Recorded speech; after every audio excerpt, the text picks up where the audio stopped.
구독과 좋아요를 눌러서 남은 인생 꿈같이 행복하게 사시길 바랍니다. 해는 늦은 오후에 빛을 남기고 홍콩의 하늘을 천천히 물들였다. 섬세한 커튼 사이로 들어오는 빛이 하은의 어깨에 머물렀다. 그녀는 낯선 방에서 창밖을 바라보고 있었다. 그곳은 한 아파트의 복층. 평범한 도시의 주택 같았지만 곧 이 공간은 그녀 인생의 흐름을 완전히 바꿔놓을 장소가 된다. 하은은 한국에서 국비 장학생으로 인정받으며 홍콩의 명문대 유학길에 올랐다. 어릴 적부터 무엇이든 완벽하려 애썼고 사람들의 기준 안에 머무르는 것이 당연하다고 믿으며 자랐다. 하지만 한계를 넘어설수록 마음의 결핍은 깊어졌다. 하루는 새벽까지 도서관에 남아있던 그녀가 교내 프로젝트 공간에서 우연히 누군가와 부딪혔다. 커다란 이젤과 팔레트를 든 한 남성이었다. 대수롭지 않게 넘기려 했던 그 만남은 작은 파문처럼 그녀의 일상 속으로 번져 들어왔다. 다음 날 또 다른 남자가 자신이 일하는 커뮤니티 센터 행사에 와달라며 다정하게 말을 걸었다. 몇 주 뒤에는 또 다른 남성이 도서관 복도에서 조용히 그녀에게 다가와 내일 열릴 체육 활동에 함께하자고 청했다. 하은은 자신도 모르게 6명의 서로 다른 색깔을 가진 청년들과 하나하나 얽히게 되었다. 그들은 모두 서로 다른 방식으로 하은을 배려했고 하은은 그 안에서 이상하리만치 안정감을 느꼈다. 공부에 몰두하던 시간보다 이들과 함께 있을 때 오히려 자신이 더 살아있는 것 같았다.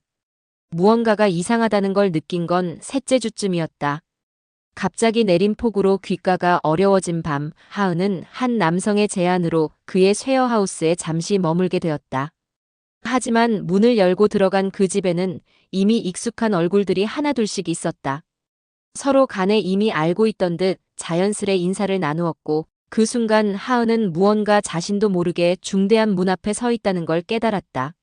웃으며 안방을 비켜주는 그들의 모습에서 단순한 호의가 아니라 또렷한 감정의 흐름이 읽혔다. 그날 밤 잠을 이루지 못한 하은은 조용히 거실로 나왔다. 책을 읽는 한 남자 옆에 앉자 그는 그녀에게 따뜻한 차를 건넸다. 조금 뒤 또 다른 남자가 들어와 웃으며 방에서 입던 담요를 어깨에 걸쳐주었다. 그리고 이어서 누군가는 조용히 이어폰 한쪽을 건네며 좋아하는 음악을 들려주었다. 그날 새벽, 하은은 그들에게 말했다. 나 이렇게 따뜻하게 대해주는 이유를 알고 싶어요. 그러자 한 남자가 천천히 입을 열었다. 우리 모두 당신을 좋아해요. 서로 알고 있었고 다투지 않았어요. 당신이 힘들어하는 모습이 보기 싫어서 각자 다른 방식으로 다가간 것뿐이에요. 말도 안 된다고 생각했지만 하은은 그 말이 이상하게 거짓처럼 느껴지지 않았다. 6명. 각기 다른 온도와 속도로 자신에게 다가왔던 이 남자들. 그 누구도 집착하거나 소유하려 들지 않았고 단지 그녀 곁에 있고 싶어 했다. 그날 이후 하은은 매일 그 집으로 향했다. 처음엔 무언가를 배우기 위한 교류라 합리화했지만 어느 순간부터 그녀는 스스로도 인정을 했다. 이들과 함께 있는 시간이 가장 나다워지는 시간이라는 걸. 어느 저녁 그녀는 조용히 말을 꺼냈다. 나 선택 못하겠어요. 누구 하나를 택하면 나머지를 잃게 되는 것 같아서. 그건 너무 아파요. 그 말을 들은 그들은 서로의 얼굴을 바라보았다. 그리고 묘하게 고요한 미소를 지었다. 우리도 마찬가지예요. 그러니까 굳이 선택하지 마요. 함께 살아요. 우리 모두. 말도 안 되는 제안 같았지만 그 누구도 부정하지 않았다. 그날 밤 7명은 한 집에서 함께 저녁을 먹었다. 식탁 위엔 서로의 음식이 섞여 있었고 창문 밖에는 홍콩의 바람이 살랑였다. 하은은 창문을 열어젖히며 속삭였다. 그래, 이렇게 살아보는 것도 나쁘지 않겠지. 공동생활이 시작된 지 한 달. 홍콩의 기후는 습하고 변화무쌍했지만 집 안 공기는 늘 따뜻했다. 누군가는 음악을 틀고 있었고 누군가는 아침 식탁에 갓 구운 바게트를 놓고 있었다. 하은은 자연스럽게 6남자들과 하루를 맞았다. 각기 다른 템포로 살아가는 6사람의 리듬이 어쩐지 하나의 교향곡처럼 맞물려 있었다. 처음엔 모두가 조심스러웠다. 하은은 식사 후 설거지를 하다 조용히 주변을 살폈다. 그들은 지나치게 다정하지도 않았고 불필요하게 거리를 두지도 않았다. 마치 오랜 연습 끝에 탄생한 균형처럼 그들은 조용히 서로의 존재를 인정하고 있었다. 하지만 이 평온한 균형은 세상 밖으로 나가는 순간 깨지기 시작했다. 가장 먼저 변화를 감지한 건 하은의 학과 지도교수였다. 최근 들어 프로젝트 마감에 늦게 참여하는 일이 잦아지자 그는 하은을 조용히 연구실로 불러앉혔다. 요즘 너 집중력이 흐트러진 것 같아. 교수의 말은 차분했지만 그 속엔 미묘한 의심이 섞여 있었다. 하은은 대답하지 못했다. 무언가 잘못된 걸 한 것은 아니었지만 설명할 수 없었다. 그녀는 거짓말을 하거나 꾸며낼 줄 몰랐다. 그날 밤 식탁에 둘러앉은 6사람 앞에서 하은은 처음으로 주저했다. 말을 해야 할까, 아니면 숨겨야 할까. 그러자 그들 중 한 명이 조용히 말했다. 아무 말도 하지 않아도 돼. 하지만 우리가 너를 위해 숨는다면 그건 우리의 존재 자체를 부정하는 게 돼. 내가 용기 내면 우리도 함께 할게. 그 말에 하은은 문득 자신이 쫓기듯 살아가고 있었음을 깨달았다. 마치 누가 들을까봐 숨죽이며 살던 사람처럼 이 사랑도 이 관계도 말하지 못한 채 살아가고 있었다. 며칠 뒤 더 큰 파도가 밀려왔다. 대학교 내 커뮤니티 게시판에 익명의 글이 올라왔다. 한국 유학생, 다수의 현지 남성과 동거 중. 학교 이미지 훼손 우려. 사실 여부 확인 요청. 이름이 적시되진 않았지만 누구나 알 수 있는 묘사가 적혀 있었다. 그녀가 속한 전공과 교내 위치, 특정 수업조까지 명확히 적혀 있었다. 학교 측은 즉시 하은을 불러 사실 확인을 요구했다. 그 자리에서 하은은 아무런 핑계를 대지 않았다. 그저 고개를 들고 말했다. 네, 저는 6명의 친구들과 함께 살고 있습니다. 그들과의 관계는 일반적인 형식과 다를 수 있지만 서로를 존중하고 해를 끼친 적은 없습니다. 그게 잘못인가요? 학교 측은 공식적인 징계는 어렵다는 입장을 보였다. 그러나 학내 이미지와 여론, 그리고 동문들의 민감한 반응을 이유로 하은의 프로젝트 리더직을 해임하겠다고 통보했다. 그날 밤 그녀는 말없이 고개를 숙였다. 아무도 그녀를 원망하지 않았다. 대신 거실엔 긴 정적이 흘렀다. 이 일로 누가 상처받을까봐 혹은 누군가가 자신을 떠날까봐 하은은 처음으로 두려움을 느꼈다. 하지만 이내 손을 내민 것은 함께 살고 있는 이들이었다. 우리가 선택한 길이잖아. 세상이 뭐라 해도 우린 계속 살아가야 해. 내가 우리를 선택했던 그날부터 우리는 너를 지킬 준비가 되어 있었어. 그들의 말에 하은은 울음을 참지 못했다. 단지 사랑에서 시작한 일이었고 서로에게 따뜻했을 뿐인데 그것을 받아들이지 못하는 세상의 잣대는 여전히 너무 무거웠다. 다음 날 하은은 자발적으로 프로젝트를 내려놓았다. 그리고 조용히 6사람에게 말했다. 이제 나 혼자만의 공간이 아니라 우리 7명의 삶을 지켜야 할 시간이야. 우리를 위해 뭔가 새로운 걸 해보고 싶어. 세상의 이해를 구하기보다 우리만의 방식으로 증명해보고 싶어. 그 말은 이 집의 공기를 바꿔놓았다. 이제 그들은 단지 사랑하는 사이가 아닌 함께 사회와 마주할 동반자가 되었다. 조금씩 그들은 움직이기 시작했다. 각자의 재능으로 자신들만의 세계를 만들어가기 위해. 그리고 그 움직임은 조용히 3번째 장면을 향해 나아가고 있었다. 하은은 조용히 한숨을 내쉬었다. 대학 프로젝트를 내려놓은 이후 일상은 차분했지만 무언가 허전했다. 책상 앞에 앉아 아무 말 없이 노트북을 열었지만 손끝은 키보드를 망설일 뿐이었다. 그 순간 주방에서 커피를 내리던 자이언이 슬며시 다가와 물었다. 오늘은 어떤 생각에 잠겨 있어? 하은은 미소를 지으며 고개를 저었다. 생각이 많아서 그래. 우리 그냥 조용히 살기엔 너무 눈에 띄는 것 같아. 차라리 뭔가 보여줄까 싶어서. 자이언은 고개를 끄덕였다. 우리가 뭘 보여줄 수 있을까? 사람들이 우리를 이상하게 보는 이유. 어쩌면 이해가 없어서일 수도 있어. 그 말이 마음에 남았다. 이해가 없어서. 그렇다면 이해하게 만들면 되는 일일까? 하은은 거실로 가 6사람을 모두 모았다. 우리 작은 행사를 하나 열면 어떨까? 우리가 함께 살아가는 모습을 부끄러워하지 말고. 오히려 이 관계가 얼마나 따뜻하고 서로에게 의미 있는지를 문화와 감성으로 보여주는 거야. 엘리아가 먼저 반응했다. 그럼 음악은 내가 맡을게. 우리가 자주 틀던 노래들 있잖아. 사람들에게 들려주고 싶어. 이 안에서 흘렀던 감정들을. 말릭은 곧바로 구체적인 계획을 떠올렸다. 그러면 우리 이 동네 작은 커뮤니티 센터를 빌릴 수 있을 거야. 내가 전에 자원봉사 하던 곳인데 이벤트를 제안하면 수락할지도 몰라. 그렇게 하은과 6사람은 각자의 재능을 꺼내놓기 시작했다. 자이언은 아이들을 위한 그림 수업 코너를 준비했고 케빈은 마당에 재활용 조형물을 설치해 환경 메시지를 전하고자 했다. 데니얼은 스포츠 체험 부스를, 토비는 방문자 정보를 정리하고 안전을 관리할 시스템을 설계했다. 하은은 이들을 보며 마음이 뭉클해졌다. 이제 이 사랑은 단지 감정이 아니라 각자의 삶을 나누고 함께 만들어가는 일이 되었다는 걸 실감했다. 행사를 준비하면서 겪는 일들은 쉽지 않았다.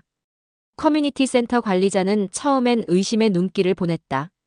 홍콩에서 여성이 6명의 남성과 살며 문화 행사를 열겠다는 것 자체가 그들에게는 낯설고 무모한 일처럼 들렸다. 이해는 못해도 기회를 주시겠어요. 이 행사가 끝나면 사람들 생각도 달라질 수 있을 거예요. 하은의 단단한 말투의 관리자는 한숨을 쉬고 말았다. 좋아, 단 하루뿐이야. 문제 일으키지 마. 그들의 손으로 만든 작은 행사 준비가 시작됐다. 이들은 며칠 밤을 새워 공간을 꾸미고 작품을 정리하고 가족도 아니고 연인도 아닌 그저 우리라는 이름의 공동체를 소개할 준비를 했다. 행사 전날 하은은 스스로에게 물었다. 정말 괜찮은 걸까? 사람들이 우리를 이해해 줄까? 그때 자이언이 조용히 다가와 하은의 손을 잡았다. 세상은 항상 늦게 움직여. 하지만 누군가는 먼저 걸어야 바뀌지 않겠어. 그 말은 마치 먼 산에서 들려오는 북소리 같았다. 묵직하고 따뜻하고 등 뒤를 밀어주는 위로. 행사 당일 그들의 작은 세계는 커뮤니티 센터 안에 펼쳐졌다. 조용한 미술 전시, 전통 악기 연주, 작은 환경 코너, 그리고 방 한켠에 놓인 7사람의 일상 사진들. 그 사진에는 특별한 포즈도 과한 연출도 없었다. 부엌에서 누군가 요리를 하고 누군가는 웃으며 책을 읽고 누군가는 서로의 어깨에 기대어 낮잠을 자는 그저 평범한 일상의 순간들. 처음 온 방문객들은 망설이며 발걸음을 옮겼다. 이해할 수 없는 구조의 가족. 이질적이고 낯선 관계. 그러나 전시를 보고 음악을 듣고 이야기를 듣는 시간이 지나면서 조금씩 그들의 시선은 바뀌었다. 어떤 이는 말했다. 이게 가족의 또 다른 모습일지도 모르겠네요. 누구 하나 소외되지 않은 눈빛이 느껴졌어요. 하은은 그런 말을 들으며 다시금 용기를 얻었다. 형식이 중요한 게 아니야. 우리가 함께 걸어가는 길이 얼마나 단단한지를 보여주는 게 중요하지. 행사는 대성공이었다.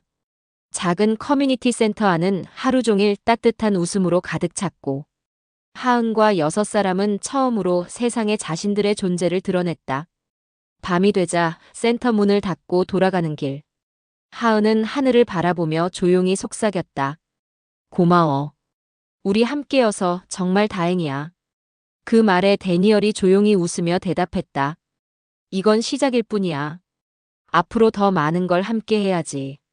그리고 그들은 한치의 흔들림 없이 앞으로 나아가기로 결심했다. 다음 단계는 더 큰 세상과 마주하는 일이었다. 행사가 끝난 지 며칠이 지났지만 하은의 마음은 편치 않았다.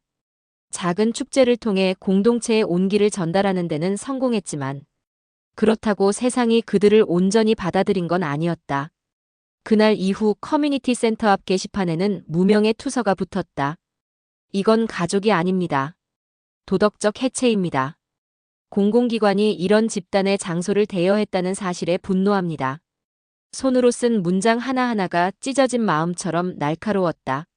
하은은 그 글을 가만히 떼어내고 주머니에 넣었다. 이대로 괜찮을까? 이제 더는 작은 활동만으로는 그들의 존재를 지켜낼 수 없을지도 몰랐다. 그 무렵 하은은 홍콩의 한 교육문화재단으로부터 메일을 받았다. 지난 행사 때 관계자가 우연히 방문했다며 하은과 공동체의 활동을 더 알고 싶다는 제안이었다. 만나보자. 이들이 우릴 지지해줄지 아닐지는 모르지만 적어도 대화는 해보는 게 좋을 거야. 자이언과 토비의 조언에 따라 하은은 대표로 미팅에 참석했다. 하은의 이야기를 들은 중년의 이사장은 고개를 끄덕였다. 진심이 느껴집니다. 그러나 제도적으로 보호받을 수 있는 구조는 아닙니다. 공적 지원을 받기 위해선 가족으로 인정받아야 하죠. 하은은 웃었다. 알고 있어요. 하지만 세상이 정해놓은 틀 속에 우리가 꼭 들어가야 할까요? 지금 우리가 살아가는 모습이 비정상이라면 누가 그 기준을 만든 건지도 물어보고 싶어요. 이사장은 한참 말이 없었다. 그날의 대화는 명확한 답을 내리지 못한 채 끝났지만 하은의 마음속에는 무언가가 분명히 생겼다. 더 이상은 숨거나 피해가지 않겠다는 다짐. 더 많은 이들과 이야기해야 할 시간이 왔다는 예감. 그러나 현실은 더 빠르게 하은을 옥죄었다. 하은이 아르바이트하던 한국문화원 측에서 정식 고용 제안을 철회했다. 이유는 설명되지 않았지만 그날 이후 동료들의 어색한 눈빛과 멀어진 거리감은 말하지 않아도 느껴졌다. 우린 아무것도 잘못한 게 없는데 왜 우리가 죄인처럼 숨어야 하지? 하은은 혼잣말처럼 중얼거렸고 엘리아는 조용히 기타를 튕기며 말했다. 그들이 틀렸다는 걸 음악으로라도 증명해볼까? 우릴 설명하는 방식은 하나뿐이 아니니까. 5사람 모두 하은의 곁을 지켰다. 아무도 떠나지 않았고 아무도 망설이지 않았다. 오히려 더 단단해졌다. 이해받지 못한다는 외로움은 서로의 손을 더 강하게 쥐게 만드는 이유가 되었다. 며칠 후 하은은 한국의 가족에게 편지를 썼다. 긴 침묵 끝에 꺼내는 말들이었다. 엄마, 아빠. 저는 지금 6명의 친구와 함께 살고 있어요. 그리고 그들은 제 삶의 일부가 되었어요. 이 관계를 사랑이라 불러야 할지, 가족이라 해야 할지. 사람들은 이름을 붙이려 하지만 저는 단지 이들과 함께 살아가는 시간이 너무 소중해요. 편지를 보낸 후 하은은 며칠을 잠 못 이루었다. 그 답장은 예상보다 빨리 도착했다. 어머니의 필체는 흔들렸지만 또렷했다. 하은아, 너의 선택을 쉽게 받아들이긴 어렵구나. 하지만 너를 낳은 엄마로서 내가 사람을 사랑하는 방식이 그 어떤 것보다 진실하다면 결국 언젠가는 받아들일 수 있을 거라 믿는다. 다만 상처받지 말아라. 그게 가장 걱정된다. 그날 밤 하은은 아무 말 없이 거실 한가운데 앉아 울었다. 자이언은 조용히 하은의 곁에 앉았고 말릭은 초콜릿을 건넸다. 데니얼은 아무 말 없이 어깨를 내주었고 케빈은 물을 가져다 주었다. 엘리아는 음악을 틀지 않았고 토비는 말없이 조명을 어둡게 바꾸었다. 그것은 조용한 위로였다. 말보다 더 깊은 공감. 이런 게 진짜 가족이 아닐까 싶었다. 이들은 이후 공동체를 리빙 패밀리라 부르기로 했다. 형식이 아닌 관계, 법이 아닌 감정. 일반적인 가족이 아니어도 진심이 있는 공동체라면 누구도 부정할 수 없을 거라고 믿었기 때문이다. 다음 날 아침 커뮤니티 게시판 한켠에 하은이 적은 글이 붙었다. 우리는 새로운 형태의 사랑을 선택했어요. 서로를 책임지고 지지하고 함께 살아가고 있습니다.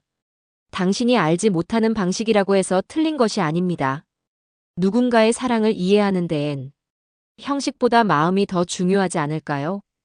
글 아래 작은 글씨가 덧붙여져 있었다. 우리가 살아가는 방식은 누구의 허락을 받기 위해 존재하는 게 아닙니다. 그 글은 짧은 시간 안에 많은 이들의 시선을 끌었다. 누군가는 고개를 저었고 누군가는 오래도록 그 글 앞에서 서 있었다. 비로소 하은과 6사람의 이야기가 조용한 파문이 되어 퍼져가기 시작했다. 봄이 되자 홍콩의 거리는 온기를 되찾았다. 하은의 공동체도 조금씩 새로운 호흡을 찾아가고 있었다. 매일 아침 각자의 자리에서 시작하는 일상. 말릭은 커뮤니티 프로그램을 기획하고 자이언은 동네 아이들과 미술 시간을 만들었다. 케빈은 지역 청년들과 환경 캠페인을 열었고 데니얼은 스포츠 수업에서 청소년들을 지도했다. 엘리아는 매주 작은 음악회를 열고 토비는 지역센터의 디지털 시스템을 개선하는 프로젝트를 진행했다. 하은은 더는 어디에도 속하지 않았지만 그 누구보다도 자신이 존재하는 삶의 위치에 확신을 갖고 있었다. 커뮤니티는 작지만 단단했고 6 남성과 하은이 이룬 관계는 어느새 마을에서도 서서히 받아들여지기 시작했다. 물론 모든 것이 순탄한 것은 아니었다. 때로는 여전히 누군가가 수군거렸고 어떤 아이의 부모는 왜 저런 가족이 아이들과 어울리냐며 불편해했다. 그러나 함께 살아가며 보여준 일상. 누구보다 부지런하고 누구보다 따뜻하며 누구보다 서로를 존중하는 모습은 그 어떤 항변보다 강했다. 하은은 어느 날 마을 청년회에서 정식으로 초청을 받았다. 문화 다양성 포럼에서 자신의 이야기를 발표해 달라는 요청이었다. 처음에는 망설였다. 지금까지의 삶이 누군가에게 보여주기 위해 살아온 것은 아니었기 때문이다. 하지만 이제는 이야기해야 할 때라고 생각했다. 포럼 당일, 하은은 무대에 올라 조용히 입을 열었다. 제 이름은 하은이고 6명의 남성과 함께 살아가고 있습니다. 우린 사랑을 나누고 서로를 책임지고 서로의 일상과 감정을 공유하는 공동체입니다. 이 관계가 누군가에게는 불편하게 느껴질 수도 있다는 것을 압니다. 하지만 우리에겐 진심이 있고 서로를 향한 깊은 존중이 있습니다. 저는 지금 이 순간이 어떤 제도보다 더 가족답다고 느낍니다. 짧은 연설이 끝나고 홀은 조용했다. 박수는 들리지 않았다. 그러나 자리에서 일어나 다가온 한 중년 여성이 하은의 손을 잡았다. 나는 내 아들을 혼자 키웠어요. 그런데 당신 이야기를 들으니 그 아이도 이런 공동체를 만날 수 있다면 좋겠다는 생각이 들어요. 응원합니다. 그날 밤, 하은은 식탁에 둘러앉은 6사람에게 말했다. 우리 여권 없이도 갈 수 있는 삶을 살고 있어. 누가 증명하지 않아도 우리가 이룬 건 진짜니까.